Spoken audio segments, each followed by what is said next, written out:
let us look at what the Indian paper industry proposes and, more importantly, why. 3 reasons each. First, the idea. A portion of the degraded land may be leased out to the paper industry for sustainable development of forest plantations and using them as raw material for paper production. This will solve the present contradictions arising out of Convention of Biodiversity and World Trade Organization agreements. The leaders of paper industry starts playing a proactive role in changing their perceived image from that of opportunism to being accountable towards the well-being of the forest wealth of the nation.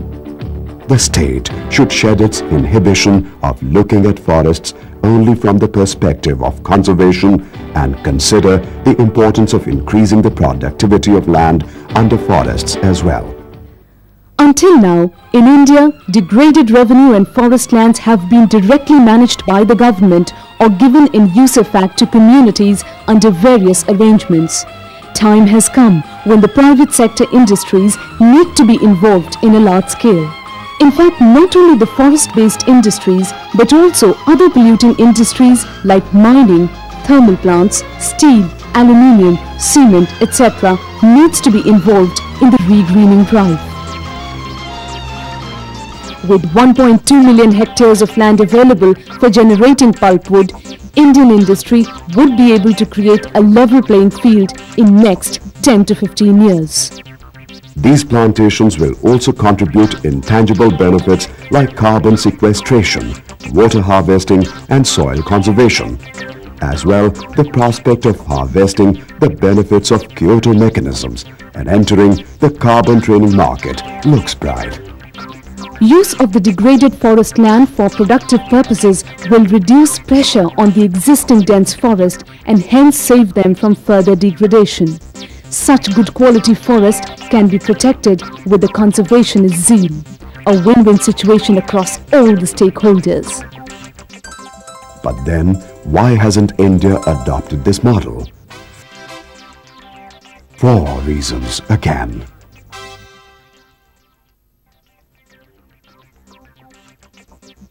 State forest development corporations, state public sector outfits entrusted with developing forests and meeting the needs of forest-dependent industries failed to handle the demand-supply gap. Sad it was. Trees weren't nurtured adequately, output fell, active forests turned barren. The corporations lacked finances, technological backup and the willpower.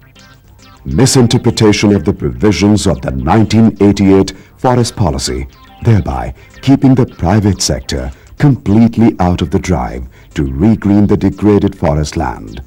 Indian industry has acquired a bad name for itself by not adhering to any self-regulatory mechanism to ensure accountability through corporate social development.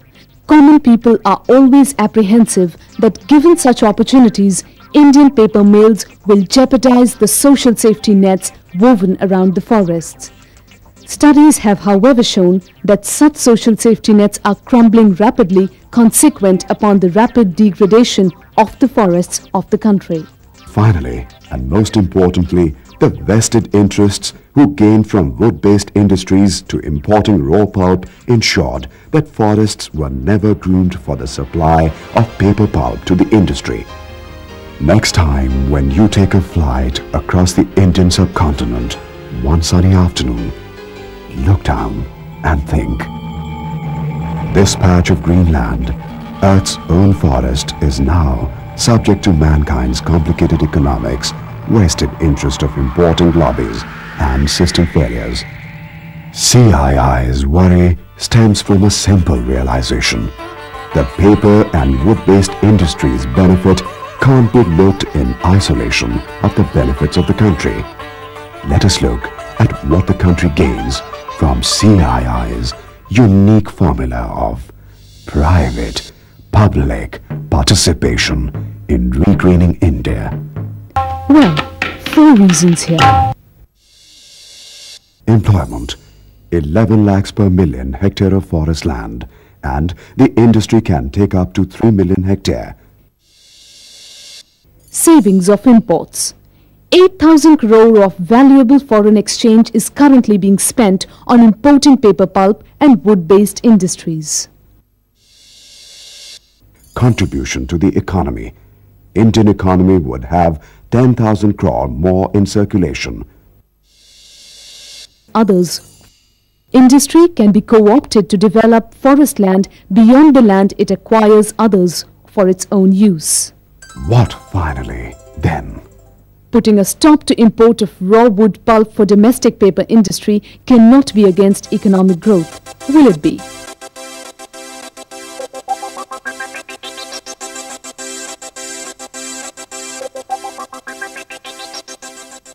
Time ahead is difficult, but time hasn't run out yet for the country. Not yet.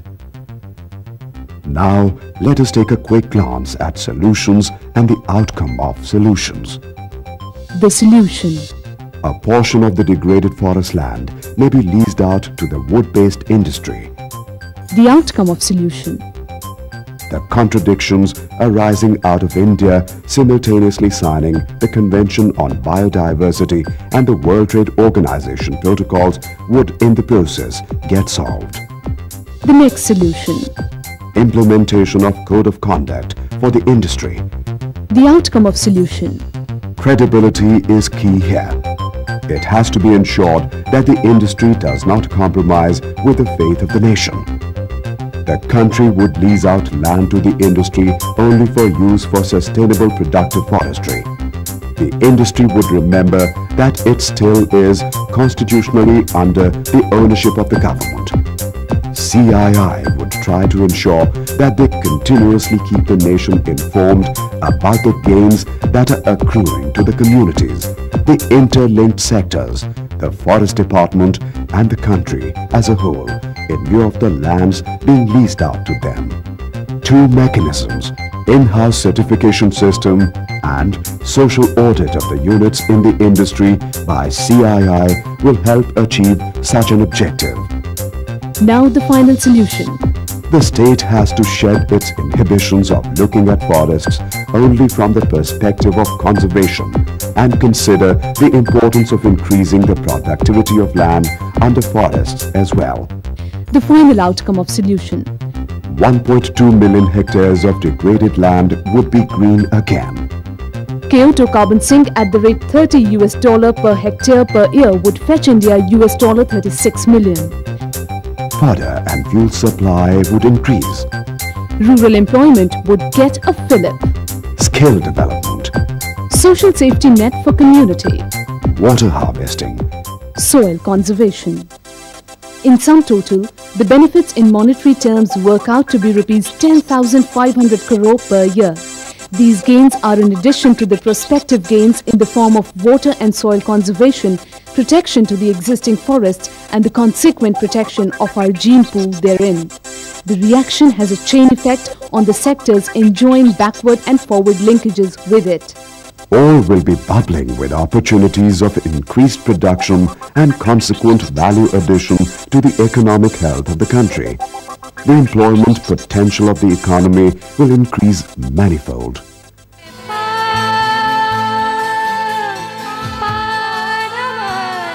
It is a story of a trinity for regreening India, strong bondage of partnership across community, state and private sector. And it will go a long way in opening up the space for a fruitful private-public partnership in regreening the country. And, mind you, it's part of a larger dream to becoming a developed country by year 2020.